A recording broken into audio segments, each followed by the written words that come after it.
शादबाग के इलाके में शबीए जुलजना को गोलियां मारकर कत्ल कर दिया गया। यह अफसोसनाक वाकये ने मुझ समेत तमाम पाकिस्तानियों को तकलीफ में मुब्तला कर दिया।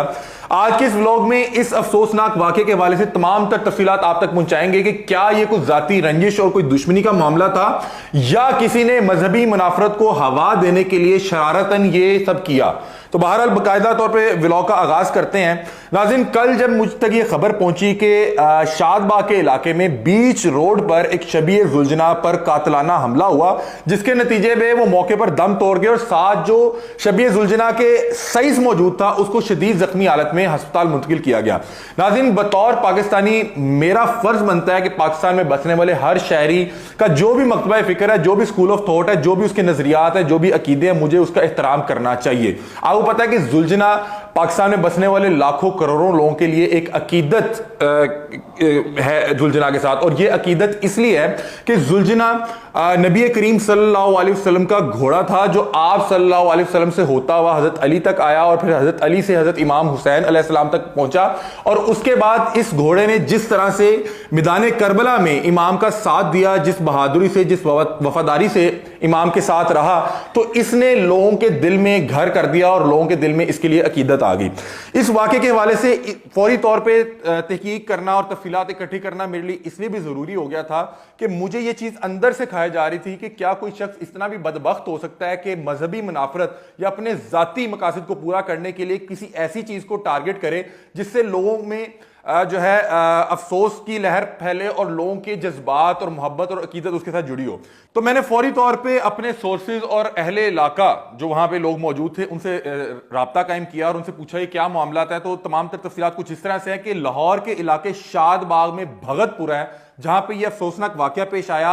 सुबह सवेरे जुलजना को सैर व तफरी के लिए ले जाने वाले खादमीन जियारत इरफान और जुलजना को गोलियां मार दी गई। गोलियां लगने से जुलजना की मौके पर डेथ हो गई, जबकि ले जाने वाले इरफान शदीद जख्मी हालत में इन्हें म्यू अस्पताल मुंतकिल किया गया। नाज़रीन, मुझे मुहर्रम उल हराम में बहुत से अहले तशरीह दोस्त साहब के साथ बहुत सा टाइम गुजारने का मौका मिला, बहुत से प्रोग्राम किए, तो मैंने बहुत सी चीज़ें इनसे सीखी। नॉर्मली जो लोग जुलजना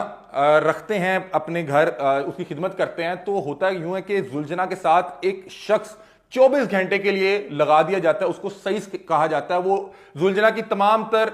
जो रूटीन होती है उसमें उसका नहाना धोना, खाना पीना, एक्सरसाइज सब वो शख्स करवाता है और उसको सही कहा जाता है। और आपको पता है कि जुलजना ये नबी करीम सल्लल्लाहु अलैहि वसल्लम का घोड़ा था, और घोड़ा अल्लाह ताला ने इसके तबीयत में रखा है कि इसकी रफ्तार बहुत ज़्यादा तेज़ होती है और इसके अंदर मतलब कि दौड़ने का मतलब कि अल्लाह ताला ने स्टेमिना और ताकत रखी हुई है। और जो लोग भी ये इसको पालते हैं, रखते हैं, इसकी खिदमत करते हैं, तो वो इस चीज़ को इंश्योर करते हैं कि इसको रोज़ सैर करवाई जाए, इसकी एक्सरसाइज पूरी करवाई जाए। और इसकी रूटीन का नॉर्मली आगाज़ सैर के साथ होता है। उसमें जो सईस होता है वो 5-10 किलोमीटर जो है जुलजना को सैर करवाने के घर से ले जाता है। होता कुछ इसी तरह से है कि सुबह सवेरे सैर के घर से जुलजना को निकाला जाता है और इरफान नामी जो सईस था वो जुलजना के साथ जा रहा था कि एक शख्स बाइक पर आता है और आके अंधाधुंध फायरिंग कर देता है। और उस फायरिंग के नतीजे में कुछ बुलेट्स, कुछ गोलियां जुलजना को लगती हैं और कुछ इरफान को लगती हैं, जो कि सईस था उस जुलजना का। जो जुलजना था वो मौके पर दम तोड़ जाता है, उसकी डेथ हो जाती है, जबकि जो इरफान था उसको शदीद जख्मी हालत में रेस्क्यू किया जाता है और फौरी तौर पर म्यू हॉस्पिटल मुंतकिल कर दिया जाता है। इस वाक़े की हसासियत को समझते हुए फौरी तौर पर डीआईजी ऑपरेशन और भारी पुलिस की नफरी मौके पर पहुंच जाती है, क्योंकि जब ये खबर मुझ तक पहुंची, आप तक पहुंची, इसी तरह जब डीआईजी साहब तक पहुंची, तो वो इस चीज की हसासियत को समझते थे कि ऐन मुमकिन है कि किसी शरपसंद अनासिर ने मजहबी मुनाफरत को हवा देने के लिए इस तरह की कोई बदबख्ती की है। और फौरी तौर पर वहां पे जाके हालात को कंट्रोल करने के घर से डीआईजी साहब खुद भी पहुंचते हैं और अपनी टीम के हमरा वहां पे एक जो है एविडेंस कलेक्ट करना शुरू करते हैं कि हुआ क्या। मौके पे जब पहुंचते हैं तो वहां पे जुलजना की बॉडी पड़ी हुई थी, उसके ऊपर जो है पहले एक चादर देके उसको ढांप दिया जाता है और उसके बाद एक क्रेन का इस्तेमाल करते हुए उसको एक ट्रक में मुंतकिल किया जाता है और उसको फिर तदफीन के लिए भेज दिया जाता है। आप तमाम अहबाब को, जिन लोगों को पता है उनको पता है, जिनको नहीं पता उनको उनके बताने के लिए मैं आपको बता देता हूं कि जिन लोगों ने जुलजना को रखते हैं, खिदमत करते हैं, तो जब जुलजना इस दुनिया से चले जाता है तो उसकी बाकायदा तौर पर तदफीन होती है और उसके लिए मखसूस जगह पहले से मुख्तस कर दी जाती हैं और वहां पे फिर जुलझना ही तदफीन के लिए लाए जाते हैं। तो बहरहाल इस जुलझना को भी वहां मुंतकिल कर दिया गया और इरफान को शदीद जख्मी हालत में म्यू हॉस्पिटल मुंतकिल किया गया। इरफान जब खतरे से बाहर आता है और पुलिस को बयान देता है तो वो बयान में बताता है कि जियारत ले जाने वाला जो जख्मी इरफान था वो पुलिस को अपने बयान में बताता है कि मुझे साजिद बख्तियारी ने गोलियां मारी। साजिद बख्तियारी के साथ मेरी पुरानी दुश्मनी चली आ रही है और उसी दुश्मनी और रंजिश के चलते साजिद बख्तियारी मुझ पर हमला आवर हुआ। और हुआ कुछ इस तरह से कि साजिद बख्तियारी जो जिसकी इरफान के साथ एक जाती दुश्मनी और रंजिश चलती आ रही है, वो जब आया मौके पे इरफान को कत्ल करने के घर से, अब वो कोई मेरा नहीं ख्याल कि वो टारगेट किलर था या कोई शूटर था। अब वो जब मौके पर आया और शायद गालबन ये पहली बार ही अपनी नफरत की आग में जलता हुआ किसी शख्स को कत्ल करने पहुंचा था, इसने जब अपनी पिस्टल निकाली तो ये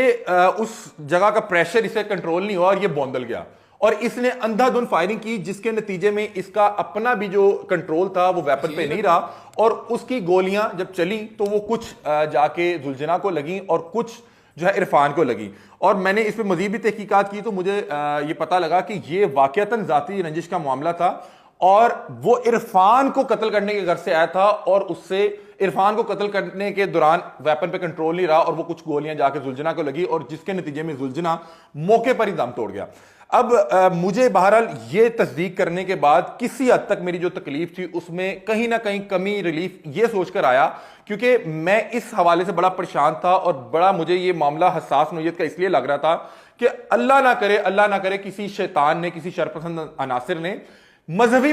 मुनाफरत को हवा देने के लिए काम किया हो। तो बहरहाल मुझे यह पता लग गया कि यह एक ऐसा शख्स था जो अपनी नफरत की आग में जलता हुआ इस कदर भून चुका था कि यह इरफान को कत्ल करने आया था और वहां पे जब मौके पे इससे हालात काबू में नहीं रहे तो इससे वो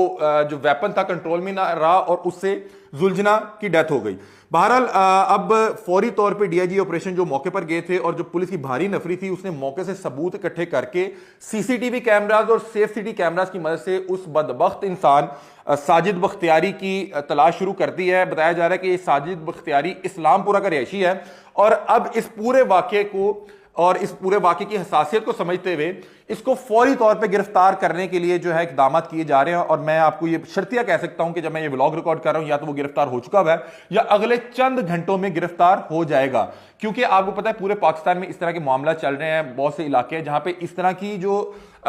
मसाइल हैं बहुत ज्यादा पाकिस्तान को देखने को मिल रहे हैं। तो इसलिए मेरा नहीं ख्याल कि पंजाब पुलिस इस तरह के मामले को हल्के में लेगी। और सेकेंडली एक और चीज यहां पे मैं जो है डिस्कस करना अपना फर्ज समझता हूं कि वो ये है कि कोई भी स्कूल ऑफ थॉट हो पाकिस्तान में, आपको पता है मुख्तलिफ स्कूल ऑफ थॉट, मुख्तलिफ फिरकों से ताल्लुक रखने वाले, मुख्तलिफ अकीदों से ताल्लुक रखने वाले लोग रहते हैं। बतौर पाकिस्तानी मुझे हर शख्स के अकायद, हर शख्स की मजहबी रसूमात, उसके अकीदे, उसकी जो भी तालीमात हैं उसका एहतराम करना मुझ पर फर्ज है। और हर तबके में, हर स्कूल ऑफ थॉट में कुछ ना कुछ ऐसे लोग होते हैं जिनमें इल्म की कमी होती है, जिन्हें फौरी तौर पे ट्रिगर किया जा सकता होता है। वो हर तबके में होते हैं, वो किसी भी फिरके को आप उठा के देख लें। तो बहुत से लोग जिन्हें इस मामले के हवाले से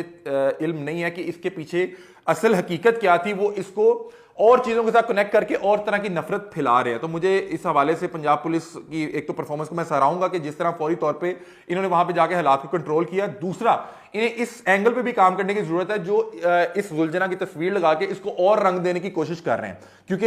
मैं आपको बड़ी जिम्मेदारी से बता रहा हूं कि मैंने अपने तौर पर भी तहकीकात की और फिर हमारे बहुत से दोस्त अहबाब जो अहले तशी उसी इलाके के थे उनसे भी मैंने इस चीज की कंफर्मेशन की। तो उन्होंने बताया कि जाती रंजिश का ही मामला था और अगर ये वाकयातन जाती रंजिश का मामला था तो इस मामले को और तरफ नहीं ले जाना चाहिए। पाकिस्तान में ऑलरेडी बहुत सी नफरतें मौजूद हैं, हमें इन नफरतों को मजीद बढ़ाने की या इसको तकवीयत देने की जरूरत नहीं है। बहरहाल एक अफसोसनाक वाकया था जिसकी तकलीफ मैंने, मेरे घर वालों ने, मेरे दोस्त अहबाब ने, मेरे शहर के लोगों ने और मेरे मुल्क के लोगों ने महसूस की। और अब ये जो साजिद बख्तियारी है ये जिस भी मकसद से आया था, मतलब कि अगर ये इंसान को भी कत्ल करने के घर से आया था, इरफान को, तो आप सोचे कि ये कितना खबीस इंसान होगा कि ये एक इंसान की जान लेने आया था और उस जान लेने में इसने एक और ऐसी चीज को निशाना ले लिया जो लाखों लोगों के लिए अकीदत रखती है। लाखों लोग उसकी अकीदत अपने दिल में रखते हैं और ये अकीदत, आपको बताया कि ये अकीदत